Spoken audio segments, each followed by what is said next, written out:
everyone. Welcome to Upper Room Ministries Sunday School here in Dover, Pennsylvania, where we shall be continuing our examination of the prophecies of the Bible, which the ones that have come to pass and which ones have yet to come to pass. We are continuing in the book of Daniel.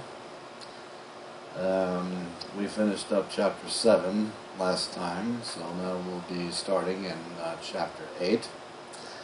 Actually, we did part of chapter 8 last time, but I think we'll need to go through it again so that we don't forget. Well, it's important to remember what happened in the first part so we can understand what happens in the second part. All right. Now, one thing to remember about the book of Daniel, it's not presented in chronological order. As we remember, in Daniel chapter 5, we saw the fall of Belshazzar, King Belshazzar of Babylon, and thus the conquering of Babylon by the Medes and the Persians. And then in Daniel chapter 6, Daniel is now an old man, and he's under King Darius of the Medes. But then in Daniel chapter 7, where he received his first vision of the four beasts, that came during the first year of Belshazzar. So you have the historical part of Daniel's life written in the first 6 chapters, whereas visions come in the remaining 6 chapters. All right. Chapter 8, and starting in verse 1, in the 3rd year of the reign of King Belshazzar, a vision appeared unto me, even unto me Daniel, after that which appeared unto me first. All right. Let's go down to verse 3. This is prophecy 2572. Then I lifted up my eyes, and saw, and behold, there stood before the river a ram, which had 2 horns, and the 2 horns were high, but one was higher than the other, and the higher came up last.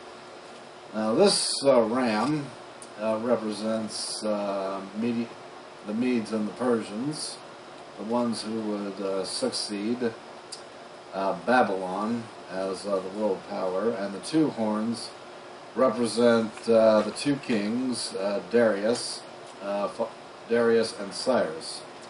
Darius was the king of the Medes, and he was followed by Cyrus, king of the Persians. And under Cyrus, Medo-Persia would actually enjoy greater conquests. Thus, why that horn is longer than the others. As we can see in verse 4, it says, "No beast might stand before him, neither was there any that could deliver out of his hand, but he did great according to his will, and became great." Then we go to verse 5, prophecy 2573. "And as I was considering, behold, a he-goat from the west on the face of the whole earth, and touched not the ground, and the goat had a notable horn between his eyes." This goat represents the world power of Greece, and the one great horn is Alexander the Great, the great Grecian conqueror.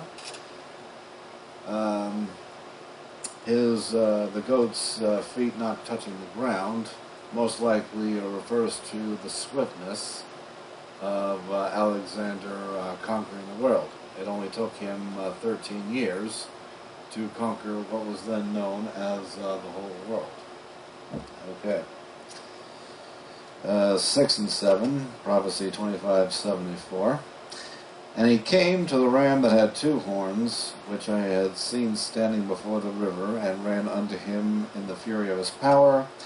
And I saw him come close unto the ram, and he was moved with a choler against him, and smote the ram, and broke his 2 horns. And there was no power in the ram to stand before him, but he cast him down to the ground and stomped on him. So this this is a prophecy of Greece conquering the Medes and the Persians and becoming the next world power, which of course would be succeeded by the Romans in later time.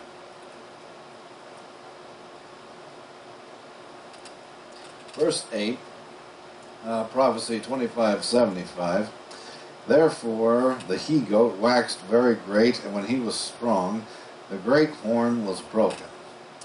That's a reference to the death of Alexander the Great. He was only 33 years old when he died. For it came up 4 notable ones towards the 4 winds of the heavens. And these 4 horns represent the 4 kingdoms that came out of the Grecian Empire.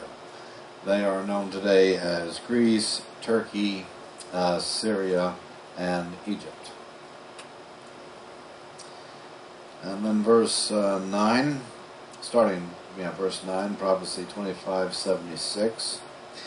And out of one of them came forth a little horn, which waxed exceedingly great towards the south and toward the east and toward the pleasant land.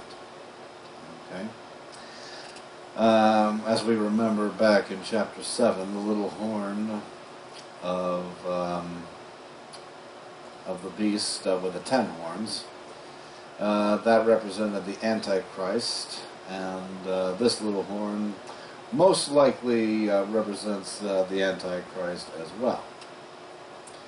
In verse 10, it says, it waxed great even to the host of heaven, and it cast down some of the hosts of the stars to the ground and stamped on them. Now, cast down stars to the ground, that's found in Revelation chapter 11. So I believe this connects the two. Revelation, as we know, deals with prophecies of the end of the age.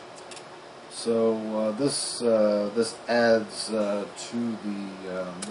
credence to the theory that this little horn is indeed the Antichrist to come at the end of the age. 11. Yea, he magnified himself even unto the prince of the host, and by him the daily sacrifice was taken away, and the place of his sanctuary was cast down. So this is prophecy 25:78. Most likely talking about the Antichrist claiming to be God, the taking away of the daily sacrifice. It is believed that there will be a new temple built in Israel prior to the Antichrist making himself known, and that daily animal sacrifices will return in this temple. As I said before, this temple that is believed to be built could be the temple that's outlined in the book of Ezekiel in chapters 40 through 48. It could be. Do I know for certain? I don't. But it could be. Verse 12. Prophecy 25:79.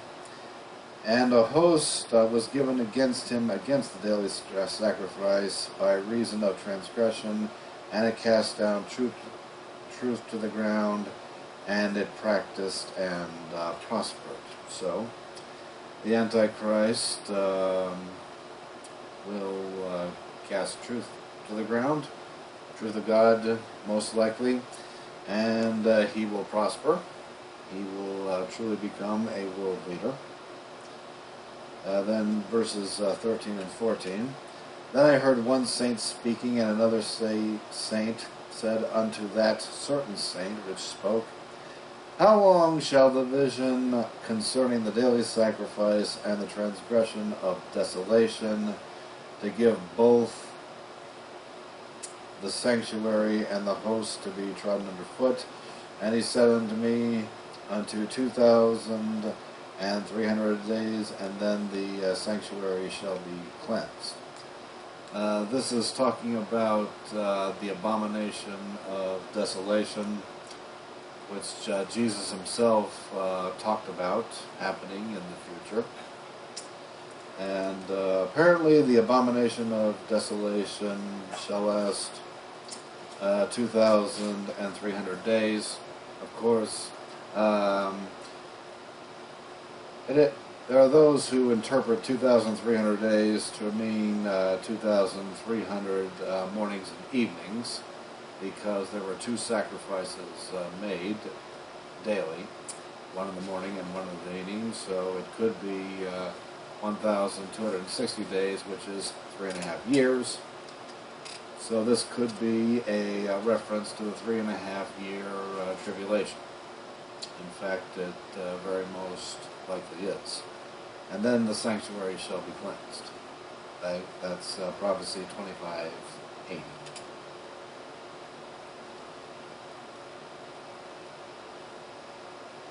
Okay.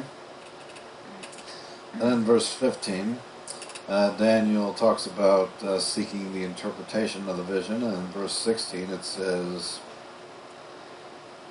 Gabriel, make this man understand the vision. So the archangel Gabriel himself appears before Daniel to give him the interpretation. Then in verse 17 it says, So he came near, he being Gabriel, where I stood.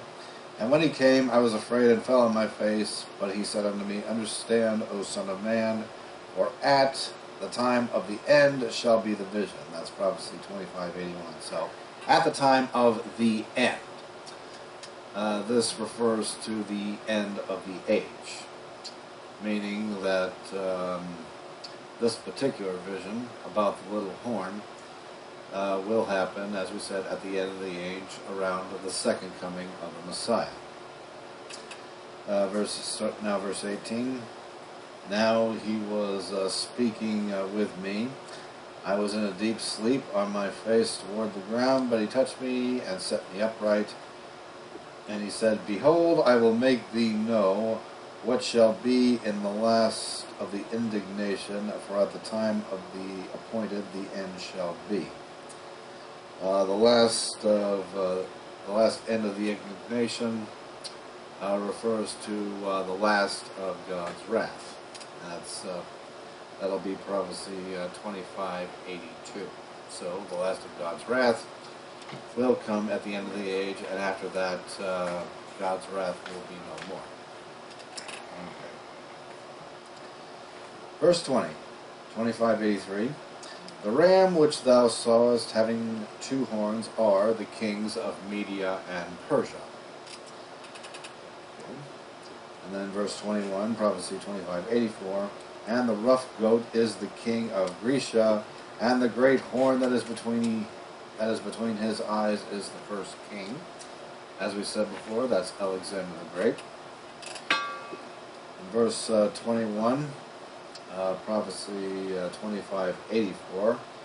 And the rough goat is the king of Grecia, and the great horn that is between his eyes. I'm sorry, I believe I just read that. I'm sorry. Okay. Verse 22, prophecy 25:85. Now that being broken, whereas 4 stood up for it, 4 kingdoms shall stand up out of the nation, but not in his power. Again, those will be the nations of Greece, Turkey, Syria, and Egypt. Okay, and then verse 23, prophecy 25:86. And in the latter time of their kingdom, keyword being latter time, when the transgressors are come to a full, a king of fierce countenance and understanding dark sentences shall stand up. That, of course, is the little horn, the Antichrist. Okay. Then verse 24. And his power shall be mighty, but not by his own power, and he shall destroy wonderfully, and shall prosper and practice, and shall destroy the mighty and the holy people. That's prophecy 25:87. This is talking about the power that the Antichrist will have against the saints in the end times. And during that time of tribulation, it will definitely look like the Antichrist will have the upper hand.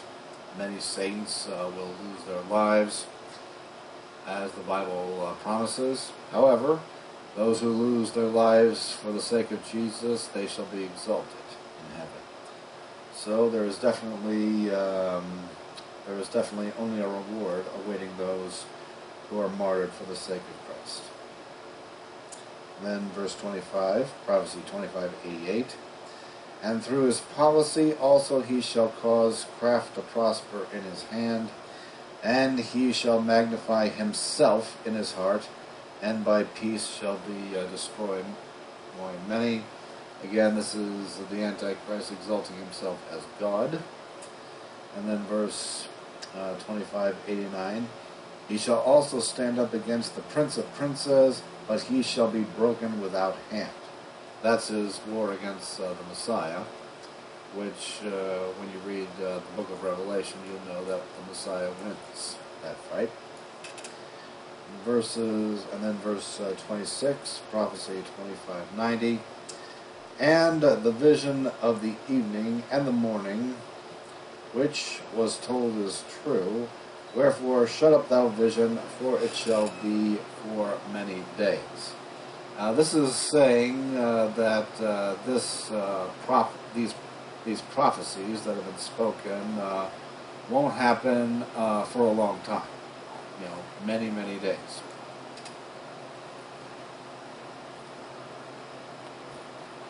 All right. We now move to chapter 9, verse 1. In the first year of Darius, the son of Ahasuerus, of the seed of Medes, which was made a king over the realm of Chaldeans. So, by this time Belshazzar has fallen, and Darius of Medes is in place. So a number of years have passed in between visions.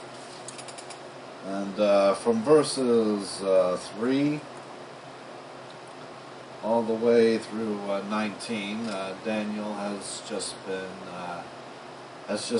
fasting, and he's been mourning, and he's been petitioning to God in repentance, not only for his sins, but for the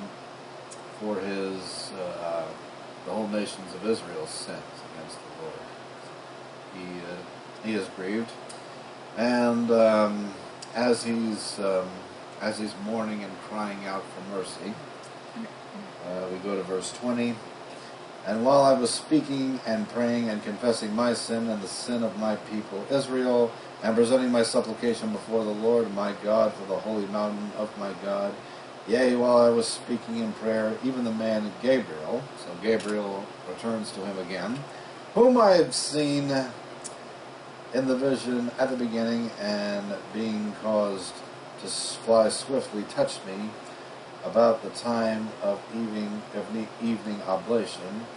And he informed me and talked with me and said, O Daniel, I am now come forth to give thee skill and understanding. At the beginning of thy supplications the commandment came forth, and I am come to show thee, for thou art greatly beloved, and therefore understand the matter and consider the vision. Now, you'll notice in verse 23 it says, at the beginning of your supplications the command came forth. So,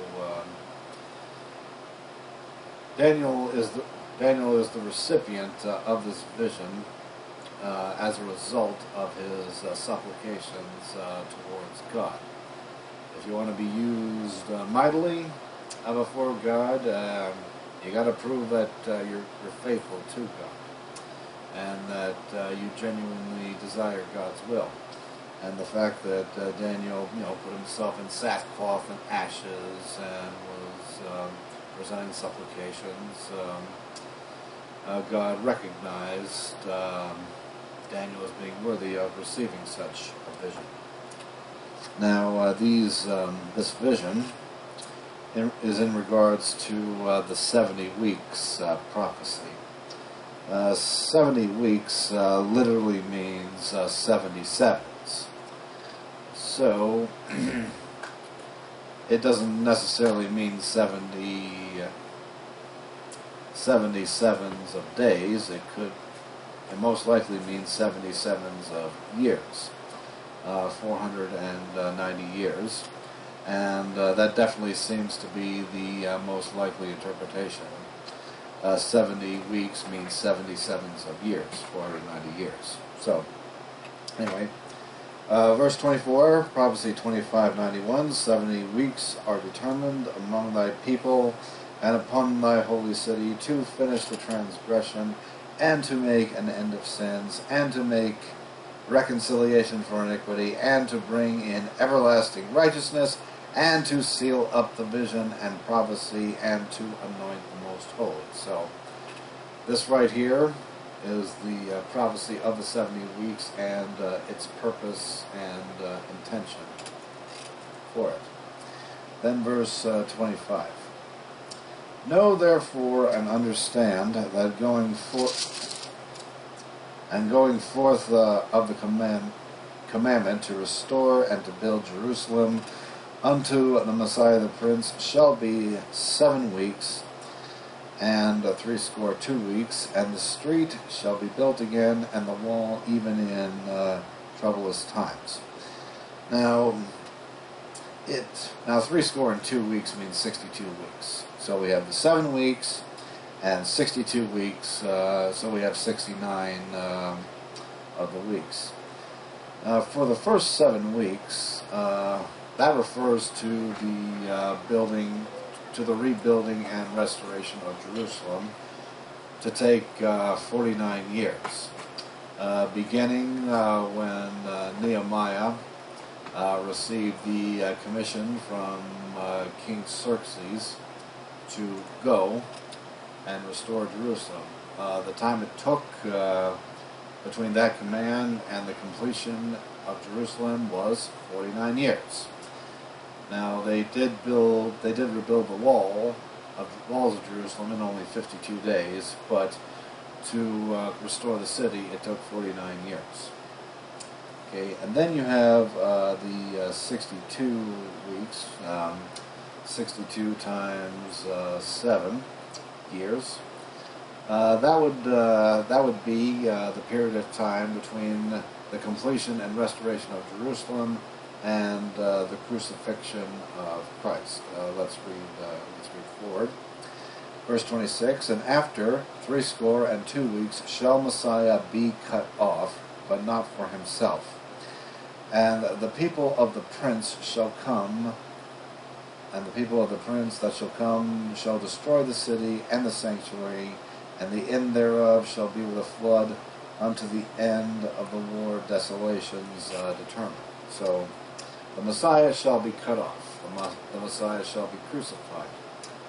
And he was, according to historical records, crucified at the end of 62 times 7 years after Jerusalem had been restored. And when you think about this, God had given the people of Israel a precise time when the Messiah would be cut off. At the very least, a precise time when the Messiah would walk the earth. And it seemed that none or very few of the people of Israel at this time recognized this, even though they were given a specific timeline. Most likely, they had their idea of what the Messiah was going to look like, and quite simply, Jesus didn't look like what they thought. I doubt very seriously they ever thought the Messiah would be cut off or crucified, and yet that's what happened. Alright, and then verse 27, prophecy 2594. This refers to the final week. This is, wait, let me read it first. Verse 27. And he shall confirm the covenant with many for 1 week, and in the midst of the week he shall cause the sacrifice and oblation to cease, and for the overspreading of abominations he shall make it desolate, even until the consummation that it determined shall be poured upon the desolate. So, this refers to the abomination of desolation, prophesied to happen at the end of the age. Again, we have the causing of sacrifice and oblation to cease. Again, referring to the temple being rebuilt, sacrifices being restored, and then being put to an end by the Antichrist. And this is where we get the idea that the tribulation will last 7 years. 3.5 years of a false sense of prosperity, followed by the 3.5 years of tribulation, and then the end shall come. Yes, this is a very, very critical verse in understanding end times prophecy and what we presently believe that prophecy, how that prophecy is going to play out. Okay, it doesn't look like we have much time left, so we'll stop right there. And next time we shall continue in chapter 10. Thank you so much.